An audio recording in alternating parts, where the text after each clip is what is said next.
Look, relationship is not all about sex. Yes, I said it. Yes, I said it.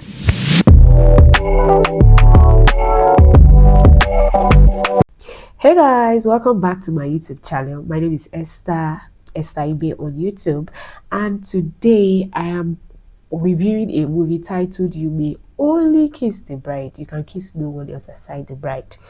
And this movie is on Harvesters TV. Yes, this is special to me because I am an Harvester baby, HICC, Harvesters International Christian Center. That is Pastor Bolaji Church. Please. So let's go right into the movie because I learned a lot in this movie. Like I had to jot a lot of things down. It makes so much sense to me because this movie, in a kind of way, feel like was talking to me directly. If you haven't subscribed to my channel, please make sure you do that. Like, share, and tell a friend to subscribe. Thank you.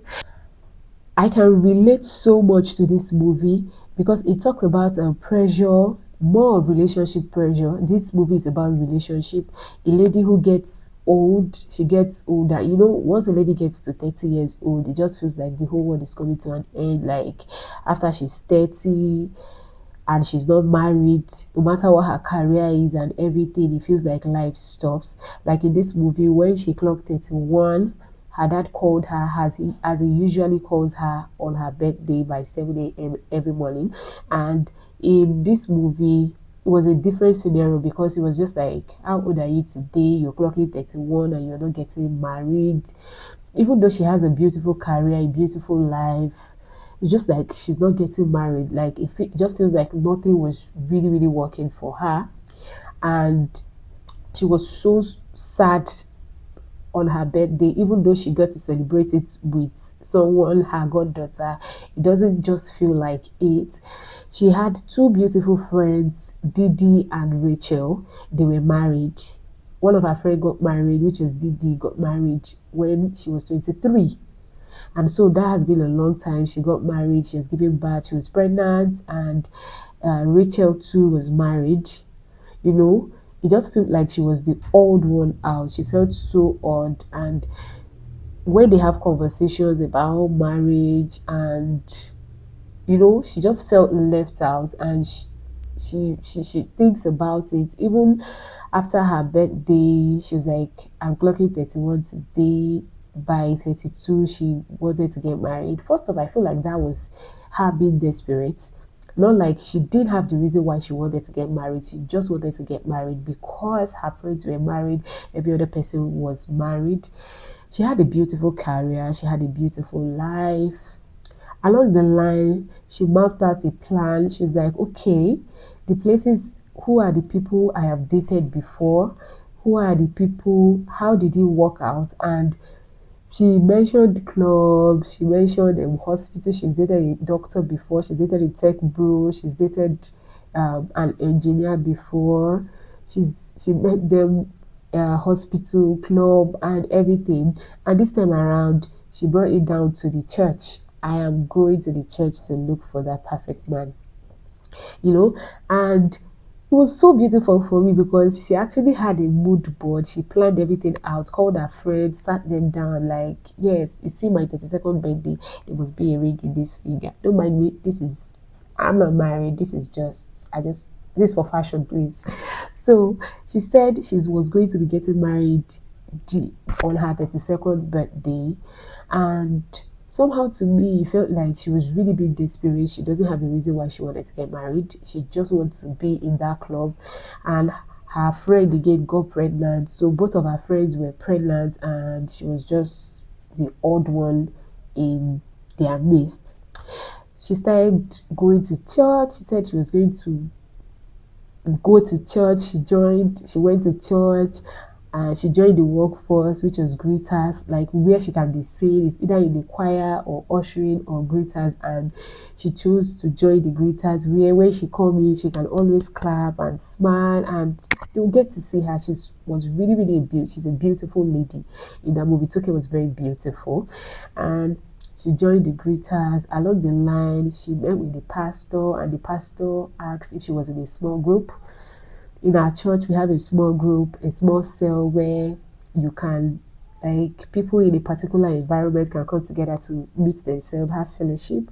So the pastor advised introduced her to Ubong. They they got along. I'm trying to cut the story short. They got along.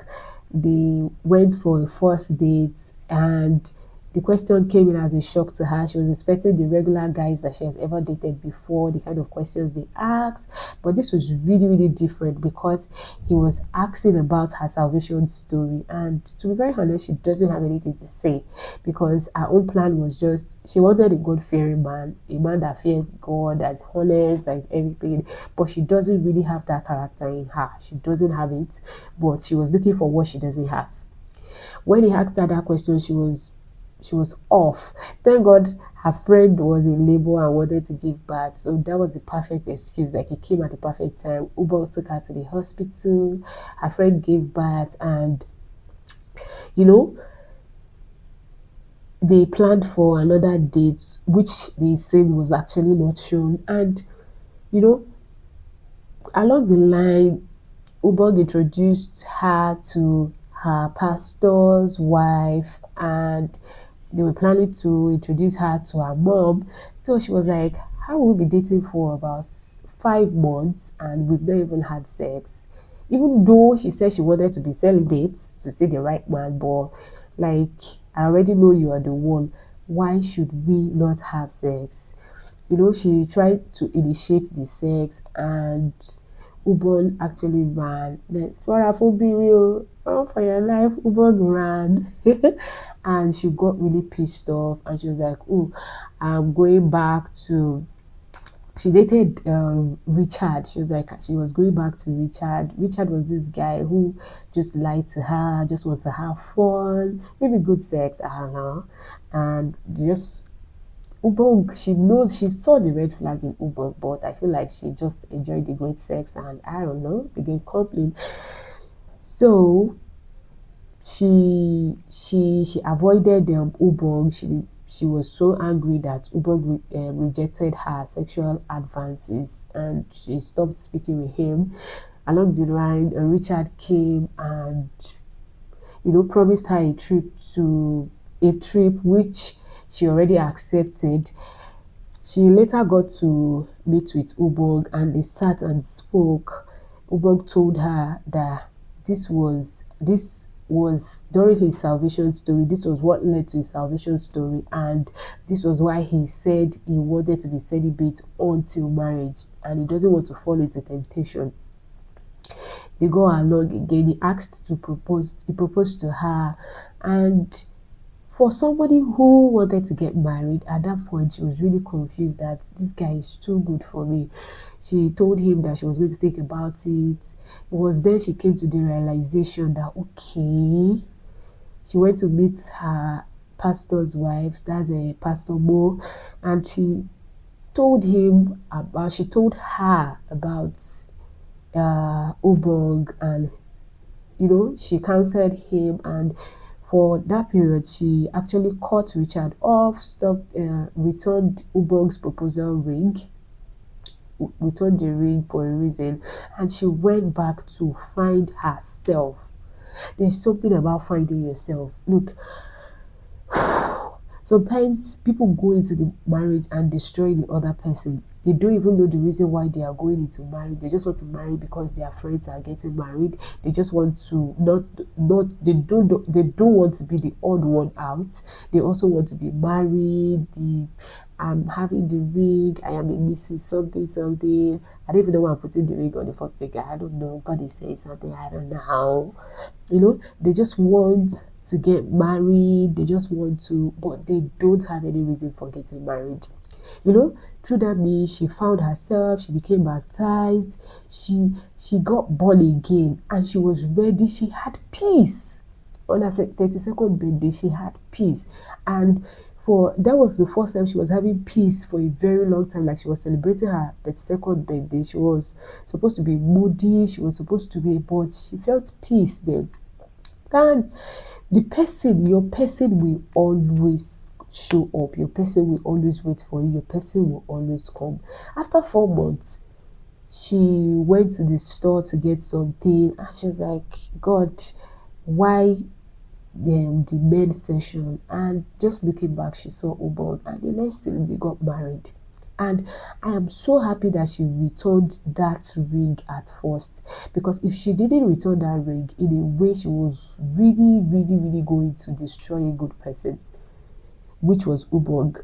Ubong was not part of the heartbreak story she has had. Ubong was not part of everything that has gone wrong in her previous relationship. She was really, really not going to be a good person for him if she has not found herself. Like the question, like, Ubong, do you know yourself? Do you know God for yourself? Like, what are you going into a marriage for? Why do you want to get married? Why do you want to be in a relationship? Is it because every other person is getting married? Is it because you're getting old? Like, that movie really resonates with me, because sometimes I just feel like, all my friends are married.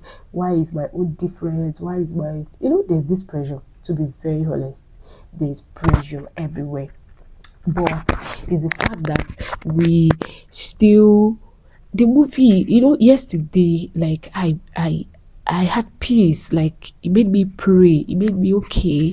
What if I had gotten married like 4 years ago or 3 years ago? I feel like I would have destroyed somebody, because I would have not been that happy.